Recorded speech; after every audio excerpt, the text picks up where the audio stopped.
Good afternoon, everyone. Welcome back to another podcast, Inside Polling. Great to have you. I hope you got a chance to get away a little bit for Halloween yesterday. I know we did. We had a beautiful night. I don't know, it was like 75, 80 degrees at 5 o'clock. We went around the neighborhood first and then met up with a ton of friends. I'm sure every one of you guys has that famous Halloween street in town. We went to that spot, 1,000 people and on a dead end with 65 homes or whatever it is. And they blocked the fire trucks, block off the street. We had some pizza, some drinks. It was a good time just walking around and enjoying it and getting away from any political drama. But we're back on it today, which is awesome. I mean, listen, we got 3 more days to go, 3 more campaign days, Saturday, Sunday, Monday, and it's over. And I think what's important is let's look at where the candidates are going because that tells you where the hot spots are. Let's start with Harris. Harris is doing Georgia, multiple spots, North Carolina, multiple spots, Michigan, then 3, Pennsylvania on Monday. Trump on Saturday doing North Carolina, Virginia, North Carolina again. Sunday, Pennsylvania, North Carolina, and Georgia. Monday, Trump's doing a 4-ticket rally on Monday, going to North Carolina, Pennsylvania, a second spot in Pennsylvania, and ending in Michigan. I'm sure that Michigan one will be one of his famous, 2 o'clock in the morning, rolling up, giving the speech in the middle of the night and flying back to Mar-a-Lago there. And listen, both candidates giving it all they can, and that's what it's all about. You got to have the candidate going, right? I mean, look, 4 years ago, I sat here and I hammered Biden for sitting in the basement and not doing rallies and not getting out there and sitting in their house because they're afraid of people being COVID. It didn't hurt them. It didn't hurt them. I guess in the long run, I thought it would. It didn't. And so that just tells you where the hot spots are, right? Where and let's think about that. Let's put ourselves. Let's all you and I sit here. We'll become campaign managers for a second. And I always go about this. And if you're far left, far right, and that's the only way you think, and you don't want to learn why the other side thinks that way, or maybe I can understand that, or I align slightly more with this side or the other. I get that, but it's okay to think for the other side. Where do you want to start first? Let's do Harris. We're the Harris campaign manager. What do we need to do? Yeah, she's out there hustling on the campaign trail, but behind the scenes, what's our most important? We got to get the women vote out. Have we done that? Yes, check mark for them. 55-45, the women vote have come out on early voting. That's already known. We don't know which way they're voting. Of course, in polling, if we believe the tracking and the history of the women vote, that's a 60-40-ish break. Big number difference between Democrat and Republican, especially between Harris and Trump here. Now, that's a fault of the Republicans opening the door, not going after the women vote by, of course, leaving in the Supreme Court. First of all, dipping its toes into something it didn't, like I talked about in this podcast 2 years ago before the 22 election, which was supposed to be the red wave.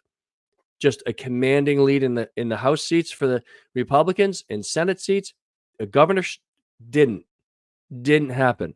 Why? Supreme Court steps out in July or August or whatever it was, crushes the Republicans thinking, oh, we're going to come out with this, Roe versus Wade going down, has made abortion the hot topic, rallied the Democrats, rallied the women, and look what happens. Right or wrong on however you feel about the rule, the law, the government getting involved.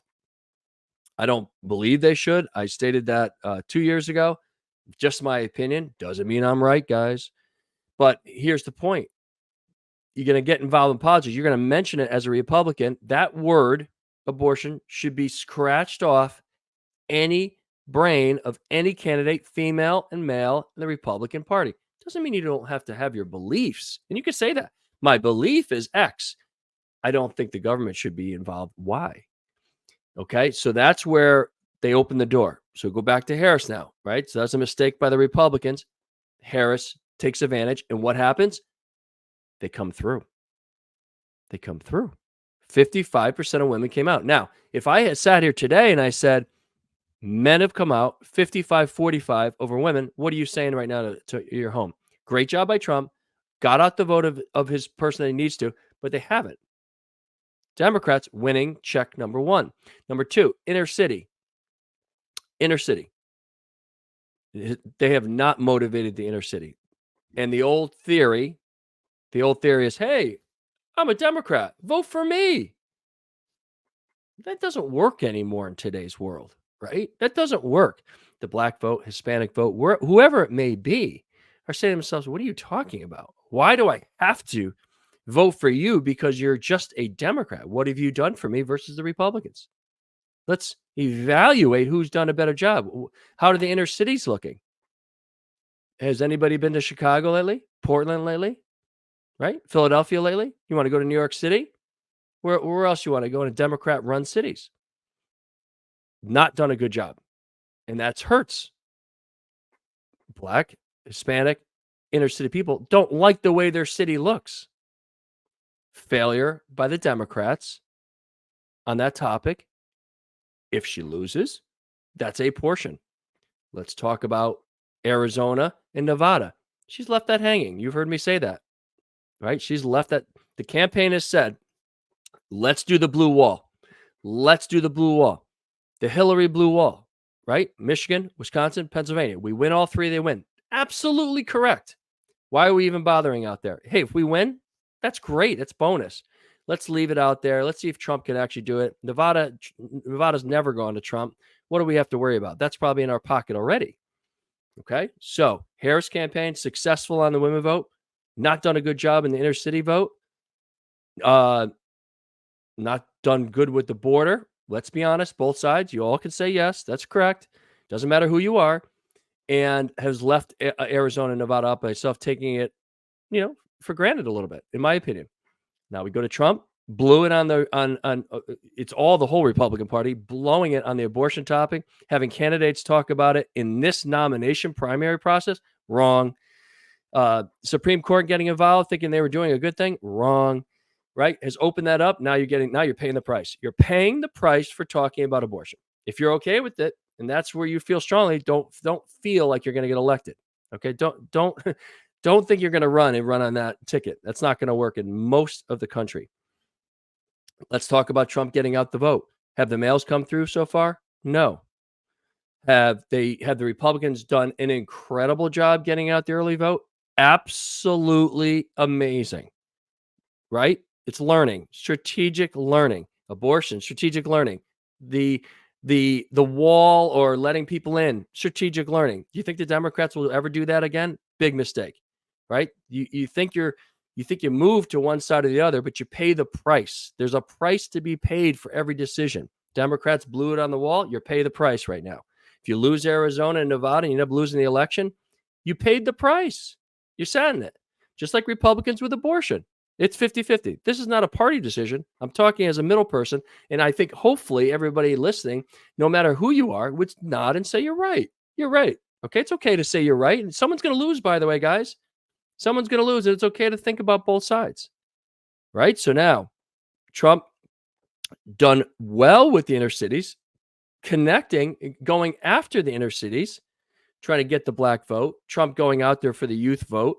Trump going out there for the male college student, going on all the podcasts that the youth listen to. Great job, right? So great job there. Now, here's where you are.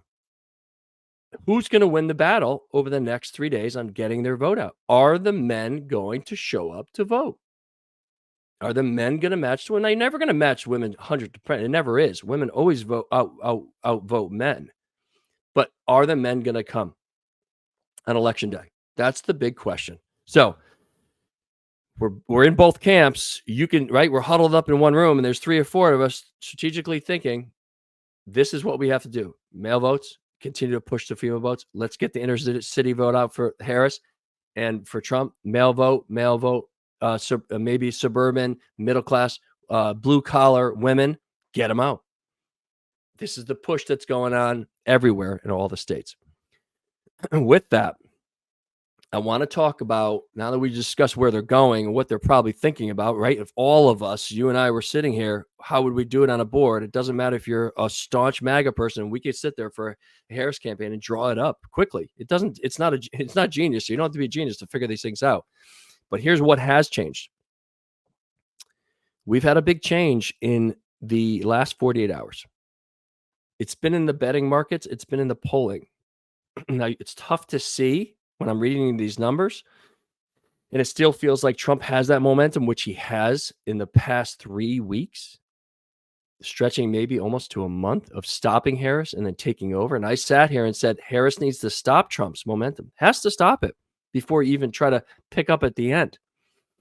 So here's where the betting markets have gone. The betting markets are, hey, this is where the money is.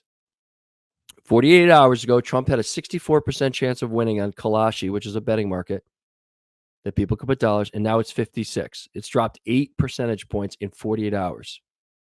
One of the biggest movements we've had. Polymarket, the other betting, has gone from 67% chance of winning for Trump to 62, a 5% drop, because what they're seeing in the polls. It's tough to show it to you, but it's there. Excuse me. Let's talk about popular vote. 64% chance for Harris still to win the popular vote. Wisconsin has flipped from Trump, probably, and this is in the betting market, from 51% chance to 52 to Harris now. And Michigan is now a 56% chance to win in Michigan for Harris. Huge changes. Huge changes. Tomorrow, we're going to talk about Pennsylvania. I'm going to dig into the early voting there. I know people have been saying, hey, and this is something I get on both sides. Pennsylvania, right? Why are you not talking about the early voting in Pennsylvania? Dems are way up. Absolutely correct. But way down from where it was 4 years ago. So that you can, if you're a Democrat, you're saying, well, I've got this huge lead. I got a 400,000 early lead. You do. But you had 1 million, early voting 4 years ago. So this is a plus minus. Whichever way you want to read the books, whichever channel you're watching, whatever pops up on your news, it could be read both 2 different ways. We're going to dig in tomorrow. Try to do some comparisons. Okay, let's get to the Senate seats. We've got 4 Senate seats. A Rasmussen poll has Democrat. Remember, it's a Democrat seat. Democrat Casey down to a tie. Okay, that was +2 down to a tie. He lost 2 points there. Rasmussen poll. Washington Post, though, has it the other way. They had it as a tie, and now they have Casey +3. So big difference in the 2 polls between Rasmussen and Washington Post. One, Casey dropping 2. Another one, Casey gaining 3. USA Today comes out, had Casey +4, now has Casey +3. Marist had Casey +5, now has Casey +2. Okay, so you're sitting at you're sitting there as Casey in Pennsylvania, a Democrat looking to hold the seat. Tie +3, +3, +2. Good spot to be with 3 days to go. A good spot to be, especially when there's been a lot of early voting in Pennsylvania. Wisconsin, Marist poll, Democrat seat, Democrat looking to hold. It was Baldwin +3 to Democrat, still Baldwin +3. A Rasmussen poll out. We moved to Nevada.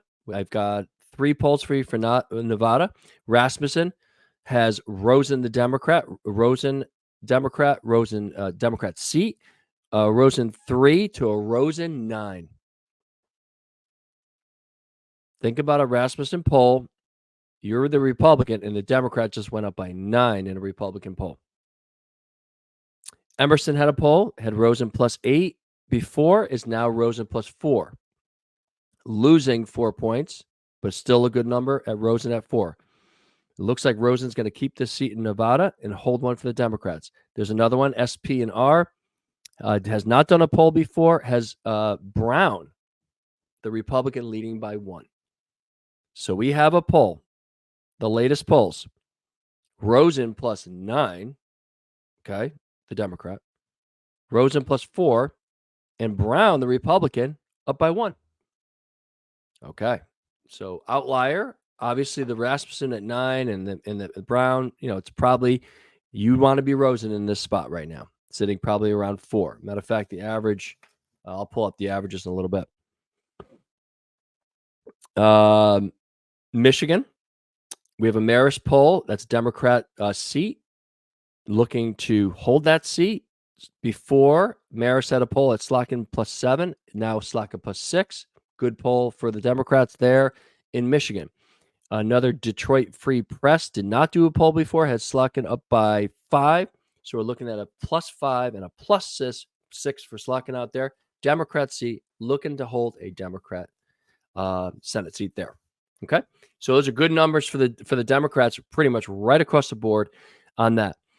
Let's go to the states. Okay, we're going to dig in. I have probably about 12 to 15 here. So let's go through it together. We're going to start in Arizona. Noble Predictive Insights has a poll. They had Trump +3 before, now showing Trump +1, a drop of Trump by 2 points. And let's now watch which side wins this battle of today's polls. That's Arizona. Trump +1, down 2 points there. Nevada, I've got 3 polls for you. Rasmussen will start there. Trump +2 to a Trump +2, same. Emerson, Harris +1 to Harris +1, same. Still in Nevada, SP&R has not had a poll before, has Trump +6. Okay, let's get to the states. We're going to start with Arizona. Trump with a Noble Predictive Insights poll.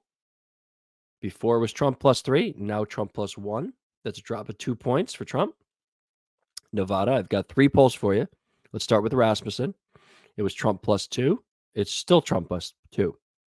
Emerson had Harris +1 in Nevada, still Harris +1. So pretty even Steven here. SP&R had no poll before, shows Trump +6 in Nevada. You know, it looks like an outlier to me, but we have a Trump +2 and a Trump and a Harris +1. That's probably about very accurate right there. Let's move to Pennsylvania. I think I have 4 polls for you. Let's start with USA Today. Harris +3 before, now a tie. Loss of 3 points for Harris. In Pennsylvania, USA Today poll. Rasmussen had Trump up by 3, now is Trump up by 2, a loss of point for Trump there.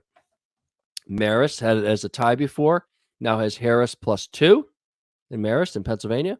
Washington Post also did a poll in Pennsylvania, had it as a tie, now Harris +1. So we had 3 losses for Trump and 1 as a gain. So we had a tie. The final analysis is a tie, Trump +2, Harris +2, and a Harris +1. Probably very accurate in Pennsylvania, basically a tie, right? Let's go to Wisconsin. We got Marist. Had Harris +1, now up to a Harris +2 in Wisconsin. That's the only poll I have for you in Wisconsin. Michigan. Harris +5 to a Harris +3. That's the Marist poll in Michigan. It's a drop of 2 points for Harris there. I've got a Michigan multi-candidate, which means they added Harris, Trump, Kennedy, Stein, Wheat, Oliver. They got the whole group in there. That shows Harris. They have not done this poll before. They're showing Harris with a 3-point lead in Michigan. So we got Harris by 3 in one poll by Marist, Harris by 3 in Detroit Free Press. And I think there's warning signs happening, as we talked about. And this is the one. This is why the betting sites are thinking like this. They see the little bit of uptick by Harris here, a hold and an uptick, especially in Michigan. Right, we're starting to see the polls from yesterday and today, and her taking the lead nationally there in Michigan. We have a Virginia poll, which Trump is going to today or tomorrow. Harris showing a 10-point lead. It was a Harris +3, and it's showing Harris +10 now. That is a Roanoke College poll. North Carolina, Rasmussen. We moved to Carolina. Had Trump +5, now showing Trump +3, a decrease by Trump by 2. Are you starting to see it a little bit as I read it? A little bit less gains on Trump, if any at all, maybe 1 or 2. And all the polls are either the same or leaning Harris. New Mexico, I mentioned because Trump was there yesterday. Harris +6 by a Survey USA poll. One national poll, that TIPP, the daily poll, it was even yesterday. Trump +1 today on national. Okay. So let me share the screen real quick with you. As I do that, let's see here. Okay. So we're in Wisconsin here.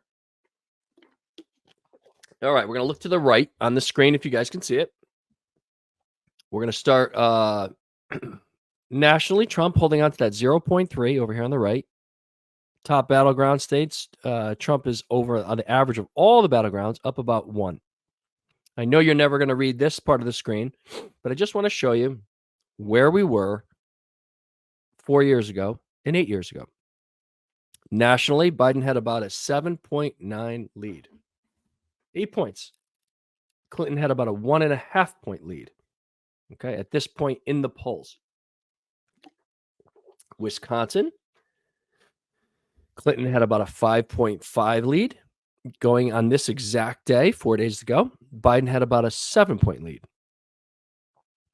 Pennsylvania, Clinton had a 3-point lead.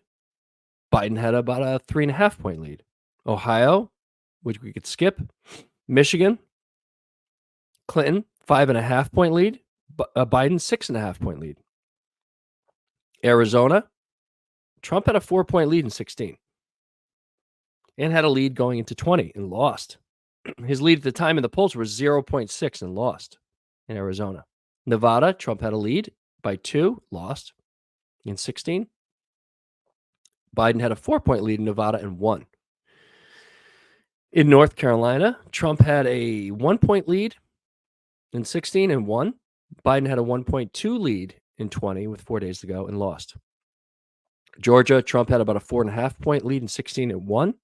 Biden had a 0.8 and won. Okay, so that's that. That's history. Let's go to where we are. Pennsylvania, through the states. Trump up by 0.4 currently. North Carolina, 1.5 for Trump. Georgia, 2.6 for Trump. Arizona, 2.3 for Trump. Wisconsin, remember, Harris took over the lead, 0.3. Michigan, 0.8 for Harris. She took over the lead yesterday. Nevada, Trump, 1.5. The Senate races are exactly the same. No change in the averages here. The Dems holding on to their seats, except for Montana and, of course, West Virginia. So with that, we got you updated on the states, on the Senate. A little bit, we're going to talk about Pennsylvania tomorrow, and we went through a little bit of the strategy of what's going on with 3-4 days and where the candidates are going too. So with that, guys, we'll chat soon. You're totally updated, and tomorrow we'll hit I'm sure there'll be some polls, and I'll be with you on this weekend. Okay, I promise. Guys, you take care, and I love you, and thanks for watching, and we'll catch you tomorrow. All right, keep watching. See you guys.